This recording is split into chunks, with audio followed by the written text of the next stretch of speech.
사고 당일 이태원 참사 현장에서 접수된 112 신고 녹취록이 지난 1일 공개됐습니다. 사고 4시간 전부터 무려 11번의 신고가 있었습니다. 신고자들은 다급하게 경찰의 대처를 요구했고 녹취록 안에는 현장의 상황이 얼마나 위험했는지 그대로 드러나 있습니다.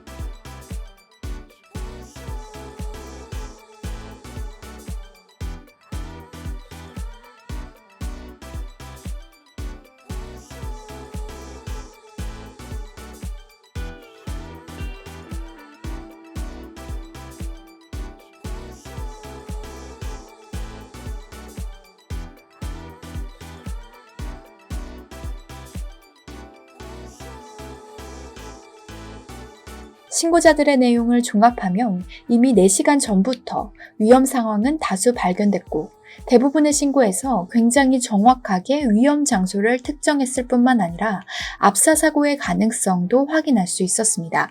이때 출동만 했었더라도 이때라도 통행을 통제하기만 했었더라도 이러한 비극은 일어나지 않았을 것입니다. 그런데 아무도 책임지는 사람이 없습니다. 경찰 출신의 황운하 의원은 이날 TBS 라디오에 출연해 도저히 납득이 안 간다. 경력이 부족해서 배치 안 한 것은 아니라며 우선순위가 바뀐 것이라고 설명했습니다. 또 경찰이 참사 당일 기동대를 이태원에 배치하는 대신 현장 마약 단속을 실시한 것을 언급하면서 경찰청장, 서울경찰청 등 라인에 있는 사람들이 지금 엉뚱한데 정신이 팔려 있다는 걱정이 든다. 마약과의 전쟁, 이런 것도 의도를 순수하게 안 본다. 마약과의 전쟁까지 할 만큼의 상황이냐. 공안 통치 분위기를 만들려는 것으로 보인다 라고 주장했습니다. 정부 여당은 2주 전부터 마약과의 전쟁을 선포하고 전국적으로 마약범죄 수사 전개를 실시했습니다. 실제 사고 당일 이태원에는 기동대 투입이 아닌 마약 수사를 담당하는 사복경찰 79명이 투입된 것으로 알려졌는데요. 정부가 마약과의 전쟁에 지나치게 큰 안배를 둔 탓에 이번 사건의 초동 대처가 미흡했던 것이 아니냐는 지적이 나오고 있습니다.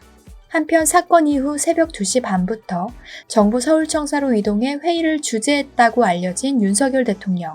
이날 이태원 사고 현장을 찾았던 윤 대통령의 발언 중 일부가 뒤늦게 논란이 되고 있습니다. 이날 윤 대통령은 경찰과 소방관들의 대화 중에 압사, 뇌진탕 이런 게 있었겠지라고 말합니다. 새벽부터 실시간 보고를 받았다던 윤석열 대통령. 전 국민이 압사 사고가 발생한 것을 다 알고 있는데 압사라는 말을 되묻는 것부터가 이상합니다. 그리고 뜬금없이 뇌진탕을 언급합니다. 새벽부터 진두지휘한 게 맞을까요? 박근혜 대통령이 세월호 참사 당시 구명조끼를 입었는데 어떻게 다 죽죠? 라고 했던 발언과 똑같습니다. 이를 본 한 누리꾼은 추정컨대 대책 회의도 안 했고 보고서를 읽지도 보고서를 받지도 않은 것 같다. 전문가가 압사라고 말하는데 거기다가 뇌진탕 같은 게 있었겠지라니 정말 황당하다라는 반응을 보였습니다. 여러분들의 생각은 어떠신가요? 시청해주셔서 감사합니다.